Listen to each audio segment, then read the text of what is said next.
అప్పుడు రసాయన ఎరువులు వాడితే ఆ మందు కొట్టు ఈ మందు కొట్టు దానికే సరిపోయేది. ఏమిరా అని దిగులు పడతా ఉన్నా.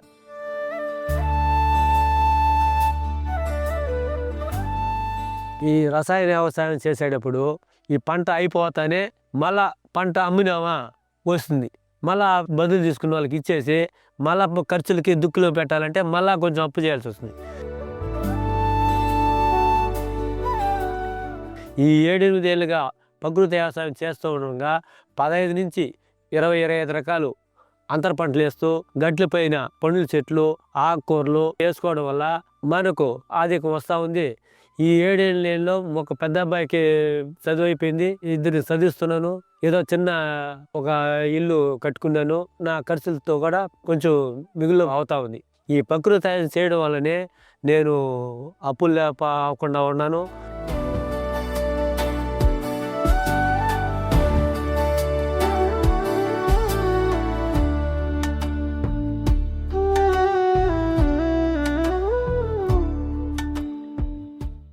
అందరికీ నమస్కారం.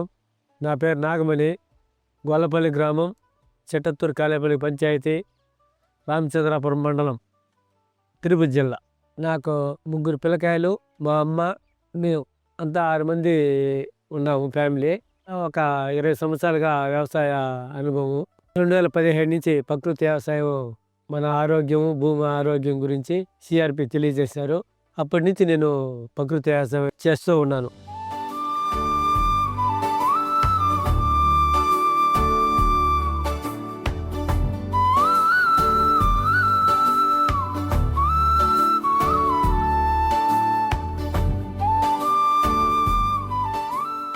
ప్రధాన పంటకు ముందు పిఎండిఎస్ 9 నుంచి 10 రకాల పిఎండిఎస్ వేసి మళ్ళీ ప్రధాన పంట పెడతా. మళ్ళీ ప్రధాన పంట అయిపోతా ఉన్నట్టే రబీలో కూడా పిఎండిఎస్ వేస్తా.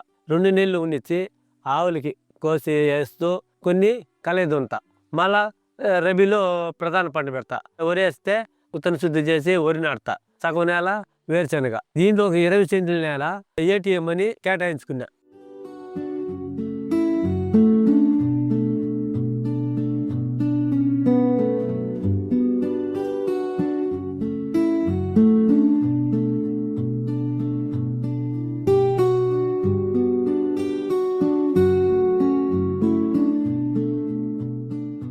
బెడ్ తయారీలోనే ఘనజీవామృతం దుక్కులు వేసుకొనేసి లైన్లుగా వేస్తాను.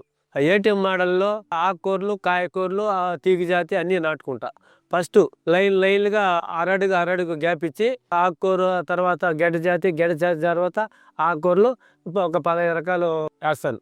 ఆకుకూరలు తోటకూర, మెంతాకు, పుదీని, చుక్కాకు, పాలకూర, గోంగూరలోనే 2 రకాలు వేస్తా. ఇంకా గెడ్డ జాతి వచ్చి క్యారెట్, బీట్రూట్, ముల్లంగి. కాయగూరలు వచ్చి గోర్చికుడు, బెండ, టమోటా, వంగ.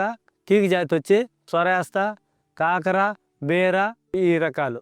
వీటితో కూడా నేనేం చేస్తాను, మన పొలం చుట్టూ కొబ్బరి, అరటి, సపోటా, జామ పెట్టుకోండా. ఇట్లా అయిపోయిన పంటలు మళ్ళీ తీయడం, మళ్ళీ రీసోయింగ్ చేయడం, ఇట్లా మార్కెటింగ్ చేసుకుంటూ ఉన్నాను.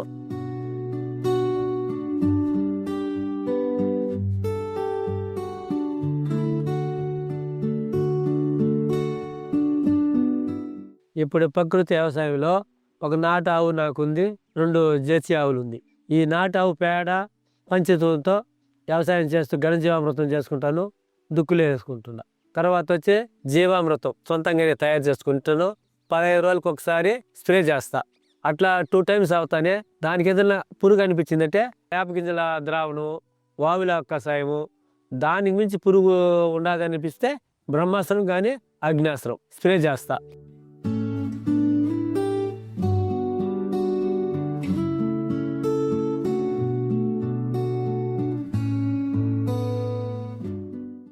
కాలేజీ లేని టైంలో మా పిల్లలు ప్రతి ఆదివారం కానీ శనివారం కానీ లీవుల్లో మాకు చేదోడు వాదోడుగా పొలం పనిలో చేస్తారు.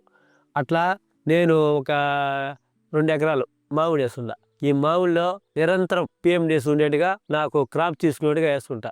నాకు మామిడిలో కూడా కషాయాల జోలికే పోను, జీవామృతం పారిస్తాను, ఈ జీవామృతం వదలుతా. ఈ పిఎండిఎస్ వేయడం వల్ల నాకు మామిడిలో మంచి దిగుబడి వస్తూ ఉంది. కాయ కూడా నాణ్యంగా ఉంది. నేనే సొంతంగా మామిడి పండ్లు కూడా కాయలు అమ్ముకుంటాను.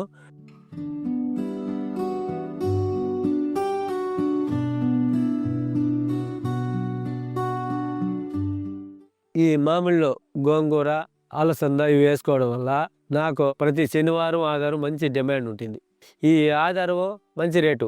ఒక్కొక్క వారం 10 నుంచి 15, 20 రూపాయలు కూడా అమ్మిన రోజులు కూడా ఉన్నాయి. 10కి తగ్గదు. 10 రూపాయలు అనుకున్నా కూడా 15,000 రూపాయలు గోంగూరలోనే వస్తుంది. అట్లా బిట్లుగా వేసుకుంటూ ఉంటా. 20 సెంట్లు 30 సెంట్లు వేసుకుంటూ ఉంటా. నాకు గోంగూర, అలసంద, గోరుచిక్కుడు ఒక్కొక్క దీంట్లో గోంగూర వేసినానంటే ఇంక వేరే దాంట్లో గోరుచిక్కుడు వేస్తా. ఆ గోంగూర మంచి ఇది అయిపోయే కొద్దికి మళ్ళీ గోరుచిక్కుడు వస్తూ ఉంటుంది. మళ్ళీ అలసంద ఉంటుంది. 3 రకాలు ఏటీఎంలో ఈ కాయలు ఉంటాయి. అన్నీ కలిపి ఎత్తుకుపోయినంటే నాకు కనీసం ఒక రోజులో 1000 నుంచి 1500 దాకా తగ్గకుండా వస్తూ ఉంటుంది.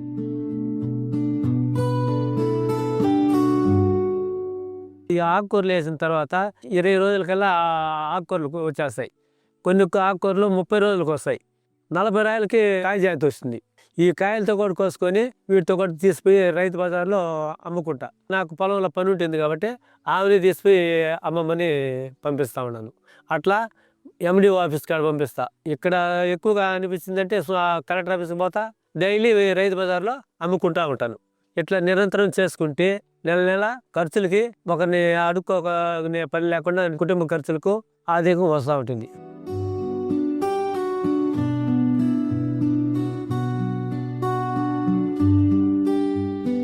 7-6 సంవత్సరాలుగా ప్రకృతి వ్యవసాయం చేయడం వల్ల భూమి ఆరోగ్యంగా ఉంది, మనం ఆరోగ్యంగా ఉన్నాము. మనకు 10 రూపాయలు కూడా మిగులుబాటు వస్తుంది. అప్పుడు 15 నుంచి 20,000 రూపాయలు వస్తామంటే ఫస్ట్ సంవత్సరాల్లో.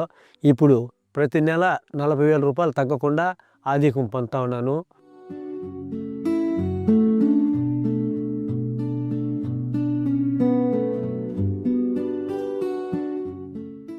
కాబట్టి ప్రతి ఒక్క రైతు ప్రకృతి వ్యవసాయం చేసి మన ఆరోగ్యం, భూమి ఆరోగ్యం, పిల్లల ఆరోగ్యము ఇట్లా నేను చేసుకుంటున్నాను. మంచి లాభం పొంది ఈ ప్రకృతి వ్యవసాయంలో నేను 10 రూపాయలు మిగులుబాటుకే వచ్చిన. పిల్లల్ని చదివించుకుంటాం ఉన్న చదువులకి.